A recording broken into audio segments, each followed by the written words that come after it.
శాస్త్ర college of nursing వచ్చేసరికి ఎవరైతే సెకండ్ ఫేజ్ వెబ్ ఆప్షన్స్ ఇంకా మేనేజ్మెంట్ కోటాలో జాయిన్ అవ్వాలనుకుంటున్నారో వాళ్ళందరూ కూడా వాళ్ళ వెబ్ ఆప్షన్స్లో కానివ్వండి లేకపోతే మీరు మేనేజ్మెంట్ కోటాలో జాయిన్ అవుతున్నప్పుడు మీరందరూ కూడా ఖచ్చితంగా చూసుకోవాల్సింది ఏంటంటే శాస్త్ర నర్సింగ్ కాలేజ్. ఈ కాలేజ్లో వచ్చేసరికి మొత్తం 30 సీట్స్ అనేవి మనకి కౌన్సిలింగ్ ద్వారా అయితే ఫిల్ అవబోతున్నాయి. దాంతోపాటు 24 సీట్స్ మొత్తం 24 సీట్స్ అయితే మాత్రం మనకి మేనేజ్మెంట్ కోటా అయితే ఫిల్ అవుతున్నాయి ఫ్రెండ్స్. బెస్ట్ కాలేజ్ ఫెసిలిటీస్, దాంతో మనకి గుడ్ హాస్టల్స్ ఇంకా మంచి ప్లేస్మెంట్స్ ఏవైతే ఉన్నాయో అది శాస్త్ర కాలేజ్ వాళ్ళు అయితే ప్రొవైడ్ అయితే చేస్తున్నారు. ఈ కాలేజ్ వచ్చేసరికి ఎస్పెషల్లీ ఉమెన్స్కి మాత్రమే. ఎవరైతే ఉమెన్స్ ఉన్నారో ఎక్స్క్లూజివ్లీ ఉమెన్స్కి మాత్రమే ఈ కాలేజ్ అయితే. ఉమెన్స్కి దీంతో పాటు ఈ కాలేజ్ వచ్చేసరికి మనకి నెల్లూరు డిస్టిక్లో అయితే ప్లేస్ అయితే అయ్యింది. ఎవరైతే నెల్లూరు డిస్టిక్ సంబంధించి ఉంటారో నెల్లూరు డిస్టిక్ ఇంకా నెల్లూరు డిస్టిక్కి దగ్గరలో ఎవరైనా ఉంటారో వాళ్ళందరూ కూడా ఈ కాలేజ్లో జాయిన్ అవుతారు కాబట్టి బెస్ట్ థింగ్ అయితే మీకు అడ్వైస్ చేస్తున్నాను. ఓకేనా. చూస్తారు కదా, కోడ్ వచ్చేసరికి శాస్త్ర నర్సింగ్ కాలేజ్ SNCN. మీ వెబ్ ఆప్షన్స్లో ఖచ్చితంగా పెట్టడానికి ట్రై చేయండి. Thank you friends. వీటికి అయితే వెళ్ళిపోదాం. మా ఇంటర్వ్యూ వచ్చేసరికి హాయ్ ఫ్రెండ్స్, మనకి BSc నర్సింగ్ సంబంధించి థర్డ్ ఫేజ్ కౌన్సిలింగ్ స్టార్ట్ అయితే అయిపోయింది కదా. మరి థర్డ్ ఫేజ్ కౌన్సిలింగ్ స్టార్ట్ అయిపోయింది కాబట్టి ర్యాంక్స్ అనేవి ఏమైనా ఎక్స్టెండ్ చేస్తారా? ఓకేనా. ర్యాంక్స్ అనేవి ఏమైనా ఎక్స్టెండ్ చేస్తారా లేదా అని చెప్పేసి మాట్లాడుకోవడం జరుగుతుంది అనమాట. చాలామంది స్టూడెంట్స్ అయితే అడుగుతున్నారు, ఈ ర్యాంక్స్ అనేవి ఎక్స్టెండ్ చేస్తారా చేయరా, అసలు చేశారా చేయలేదా అని చెప్పేసి. దానికి సంబంధించి అయితే మాత్రం ఇన్ఫర్మేషన్ అయితే మీకు ఇవ్వబోతున్నానండి. ముందుగా మనం ఈ యొక్క థర్డ్ ఫేజ్ సంబంధించి వెబ్ నోటిఫికేషన్ అయితే ఓపెన్ చేద్దాం. ఇందులో ఏంటంటే క్లారిటీగా అయితే ఇచ్చారు, ర్యాంక్స్ అనేవి ఎక్స్టెండ్ చేస్తారా చేయలేదా, చేస్తారా చేయరా అని చెప్పేసి కూడా ఇందులోనే మనకి డేటా అయితే ప్రొవైడ్ చేశారండి. ఓకేనా. లేకుండా చూద్దాం ఒకసారి. ఇక్కడ జూమ్ చేసి మీకు చూపిస్తారనమాట కొన్ని పాయింట్స్ మీకు అర్థం అవ్వడానికి. ఇక్కడ మీకు వెబ్ ఆప్షన్స్ సంబంధించి ఇన్ఫర్మేషన్ అయితే ఇచ్చారు తప్పిస్తే రిజిస్ట్రేషన్స్కి మీకు ఎలాంటి డీటెయిల్స్ అయితే ఇవ్వలేదు. అయితే గుర్తుపెట్టుకోండి, మనకి ఏంటి అనుకున్నట్లయితే రిజిస్ట్రేషన్ అవుతాయి కానీ వెబ్ ఆప్షన్స్ పెట్టలేము. ఇక్కడ వెబ్ ఆప్షన్స్ ఇచ్చారు కానీ రిజిస్ట్రేషన్స్ ఇవ్వలేదు. రిజిస్ట్రేషన్స్ ఇవ్వలేదు అన్నట్లయితే మీకు ర్యాంక్స్ అనేవి ఎక్స్టెండ్ చేయలేదని చెప్పేసి అర్థం. ఎవరైతే ప్రీవియస్గా కట్ ఆఫ్ లోపు ఉండి మెరిట్ లిస్ట్లో నేమ్ వచ్చి రిజిస్ట్రేషన్ చేయించుకున్నారో వాళ్ళు మాత్రమే ఈ యొక్క వెబ్ ఆప్షన్స్కి అయితే ఎలిజిబుల్ అయితే అయ్యారు. థర్డ్ ఫేజ్ కౌన్సిలింగ్లో పార్టిసిపేట్ చేయొచ్చు. ర్యాంక్స్ అనేవి ఎటువంటి ర్యాంక్స్ అయితే ఎక్స్టెండ్ అయితే అవ్వలేదు. బట్ ర్యాంక్స్ ఎక్స్టెండ్ కాలేదు కాబట్టి మీరు వెబ్ ఆప్షన్స్ పెట్టుకోవడానికి ఎలిజిబుల్ అయితే అయిపోతారు. ఓకేనా. ఒక పాయింట్ అర్థమైంది కదా, ర్యాంక్స్ అయితే ఎక్స్టెండ్ అయితే చేయలేదు. ఇప్పుడు దీంతో పాటు ఇంకా చాలామంది అడుగుతుంది డీటెయిల్స్ ఏంటి అనుకున్నట్లయితే థర్డ్ ఫేజ్ కౌన్సిలింగ్ అయిపోయిన తర్వాత ర్యాంక్స్ ఏమైనా సరే ఎక్స్టెండ్ చేస్తారని అడుగుతున్నారండి. నేను మీకు ఇచ్చే ఆన్సర్ ఏంటంటే కొంత పర్సెంట్ ఛాన్స్ అయితే ఉన్నాయన్నమాట. ఇక్కడ అబ్జర్వ్ చేయండి, డేటా వచ్చేసరికి థర్డ్ ఫేజ్ కౌన్సిలింగ్లో మీకు ఎన్ని సీట్లు ఉన్నాయి అనుకున్నట్లయితే మీ అందరికీ కూడా థర్డ్ ఫేజ్ కౌన్సిలింగ్లో అప్రాక్సిమేట్గా 3559 సీట్స్ అయితే ఉన్నాయండి. అవి ఎన్ని సీట్స్కి అయితే ఉన్నాయి, 8.5K సీట్స్కి అయితే మాత్రం మీకు ఈ సీట్స్ అన్నీ కూడా ఉన్నాయన్నమాట. 8.5K సీట్స్కి గాను 3309 సీట్స్ అయితే ఇంకా ఫిల్ కూడా అవ్వలేదు. అంటే అప్రాక్స్గా 5000 సీట్స్ అయితే ఫిల్ అయితే అయ్యాయి. ఇంకా థర్డ్ ఫేజ్ కౌన్సిలింగ్లో ఫిల్ అవ్వడానికి 3309 సీట్స్ అయితే మాత్రం ఫిల్ అయితే అవ్వకుండా ఉన్నాయి.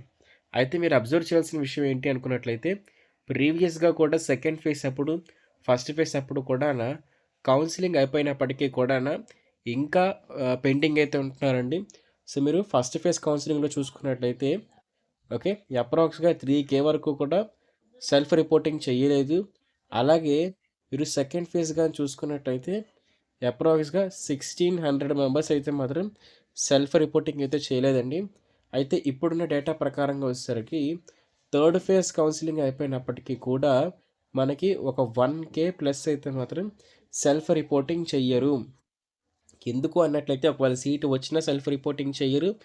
అలాగే లెఫ్ట్ అయిపోయిన సీట్స్ కూడా మనకి ఒక 500 to 1K అయితే ఉంటే ఆ విధంగా మీకు థర్డ్ ఫేజ్ కౌన్సిలింగ్ అయిపోయినప్పటికీ కూడా ఉండాల్సిన సీట్లు ఎన్ని అనుకున్నట్లయితే ఒక 2K సీట్స్ అయితే మాత్రం లెఫ్ట్ అయిపోతాయండి.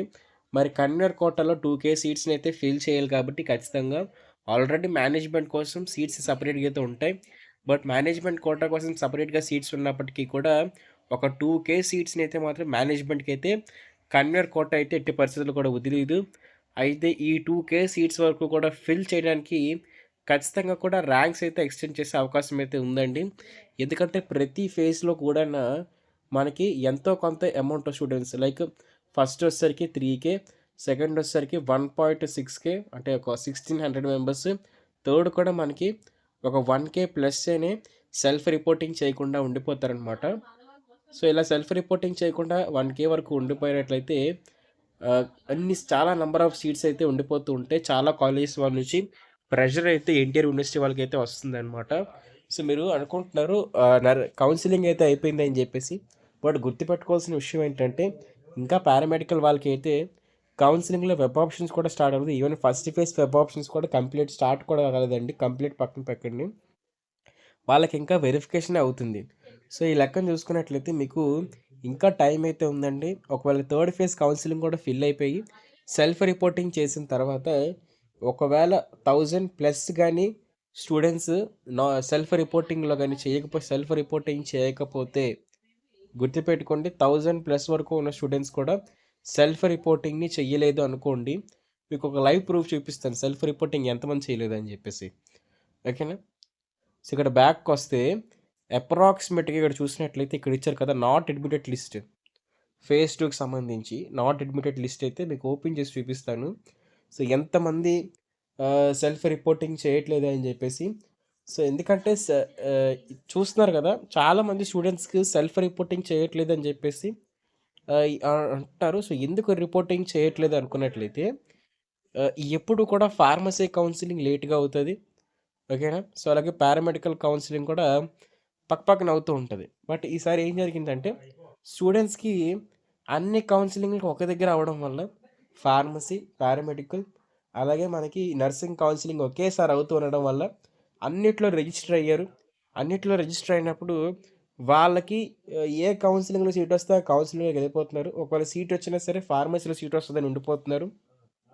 సో అలా ఫ్లక్చుయేషన్స్ జరుగుతూ ఉన్నాయి. ఓకేనా? సో ఫార్మసీకి వెళ్ళిపోతున్నారు నర్సింగ్ వాళ్ళు, ఫార్మసీ నుంచి నర్సింగ్ కోసం పెట్టేసుకుంటున్నారు. ఓకే, నర్సింగ్ నుంచి పారామెడికల్ పెట్టేసుకుంటున్నారు, అన్నిట్లో రిజిస్టర్ అయిపోతున్నారు, అంతా చేసేస్తున్నారు, మొత్తం గజిబిజి గజిబిజిగా గజిబిజి అయిపోతుంది. సో ఏంటంటే ఈ కన్ఫ్యూషన్ వల్ల ఏంటంటే చాలామంది సెల్ఫ్ రిపోర్టింగ్ చేయడం లేదు. అలా సెల్ఫ్ రిపోర్టింగ్ చేయకపోవడం వల్ల మీకు నంబర్ ఆఫ్ సీట్స్ అయితే ఎంటీగా ఉండిపోతున్నాయి. అంటే ఇక్కడ చూస్తున్నారు కదా ఎంతమంది. ఓకేనా? సో థర్డ్ ఫేజ్లో సీట్సే ఉండవు అనుకుంటాం. బట్ థర్డ్ ఫేజ్లో ఒక 500 సీట్స్ అయితే యాజ్ పర్ కౌంటింగ్ అయితే ఉండాలండి. సో ఎవ్రీ ఇయర్ 500 సీట్స్ కన్నా ఎక్కువ థర్డ్ ఫేజ్లో ఉండదు. బట్ ఈ ఇయర్ చూసుకున్నట్లయితే 3.3K అంటే అప్రాక్సిమేట్గా ఒక 30-40% ఆఫ్ సీట్స్ ఇంకా ఎంటీగానే ఉన్నాయి థర్డ్ ఫేజ్ కౌన్సిలింగ్ వచ్చేసినప్పటికీ కూడా. So there is a chance మనకి థర్డ్ ఫేజ్ కౌన్సిలింగ్ అయిపోయినా కూడా ఒక 1K సీట్స్ కానివ్వండి, ఒక 2K సీట్స్ కానివ్వండి, లేకపోతే ఒక 2.34K సీట్స్ వరకు కూడా ఎంటీగా అయితే ఉంటాయండి. మరి ఆ సీట్స్ని ఫిల్ చేయాలి కాబట్టి ఖచ్చితంగా కూడా ర్యాంక్స్ అనేవి ఎక్స్టెండ్ చేస్తే తప్పిస్తే అవ్వదు. ఓకే, చూస్తున్నారా ఎంతమంది ఉండిపోయారు చాలా. ఇంకా చివరికి వెళ్ళిపోతే 1648 మంది. ఇంకొక సపరేట్ న్యూస్ ఏంటంటే ఇంకా మీకు కళ్ళు తెప్పించే విషయం చూపించాలనుకున్నట్లయితే ఇక్కడ third phase web notification click చేయండి.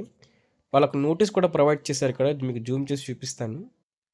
ఓకే, సో ఇక్కడ ఓకే ఈ 4th లైన్ చూడండి. The vacancies that may arise during the third phase counselling. మనందరికీ తెలిసిందే కౌన్సిలింగ్ అవుతున్నప్పుడు కూడా చాలా కాలేజెస్ యాడ్ అవ్వడం, ఈరోజు వెబ్ ఆప్షన్స్లో పెడుతున్నప్పుడు రేపు కొత్త కాలేజ్ మళ్ళీ రావడం ఇలా జరుగుతూ ఉంటుందన్నమాట.